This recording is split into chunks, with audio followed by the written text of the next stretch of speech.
I may be doing something dangerous in this video, taking this bike on some very technical off-road trails. I've seen other videos review this bike, but I haven't seen any of them really test its off-road capability. This is the Mooncool MC3 all-wheel drive mountain bike. Of note is its dual-wheel drive with 500-watt hub motors in both the front and the back wheel. If you've been watching my channel for a while now, you know I'm into biking. I've received road bikes before, but this is the first electric mountain bike that I've received for review.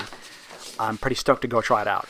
But before I hit the trails, let me make a simple frame bag for this so I can store some tools, emergency gear, and most importantly, the charger. In my opinion, any e-bike needs the ability to carry its own charger with it at all times. I've got some nice heavyweight chrome tan utility side that would be great for this.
Alright, time to hit the trails.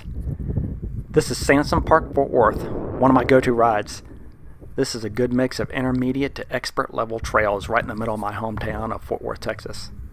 Lots of drops, climbs, roots, yucca plants, all on loose rock. I'm using my GoPro to film this. It's a really technical trail, so apologies in advance for the shaky footage. I'll try to cut out the worst of it. One issue with GoPro cameras and action cameras in general is that their wide-angle view tends to flatten everything out. All these steep descents and climbs don't really look too scary on playback. So my initial impressions of the bike is that the geometry feels a little weird to me. Although this is literally the first time I've taken it out other than riding it up and down my street, so I'm probably just not used to it. However, I will point out that this is a heavy bike. The frame is aluminum. However, those fat tires, each with their own hub motor, and then you add a battery and a beefed up down tube, it all adds weight. And even though I've got the all-wheel drive turned on, I can feel the mass of the bike underneath me. It just feels a lot different than my regular bike, which by comparison is much more nimble. Again, this is probably just because I'm not used to it. There's some rattling. Some of that's from the suspension. I suspect cabling is contributing too. So I'm going to shut up now and just let the video play, and I'll have a wrap up at the end.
too easy.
Alright, so I survived. The after ride report is it's a little dirty, but no worse for wear. I've checked all around, no loose screws, no broken parts. It seemed to fare that trail fairly well, and again, that was a very rough trail. So real quick features on the right hand side, you've got your 7-speed shifter, which I literally never touched the entire ride. I just let the motors do all the work. On the left hand side, you've got all your standard e-bike controls, your pedal assist, your display button, and you also have a throttle, which I didn't use on this ride, but if you wanted to, you could never even use the pedals. You could literally ride this thing like an electronic motorcycle. And this is your switch to select either front wheel or rear wheel drive or all-wheel drive, just depending on how much battery life you want to save. The battery can be charged either on or off the bike, and it can also be locked in place. On any e-bike, the most costly component to replace is the battery, so you want to keep it secure. So that's the video. Hope you enjoyed it. Regular viewers of my channel know I occasionally go off the beaten path and throw in a review video like this, though I always incorporate leatherworking into it. So please hit the like and subscribe button and maybe leave a comment, as it really helps my channel reach more people. Thanks again.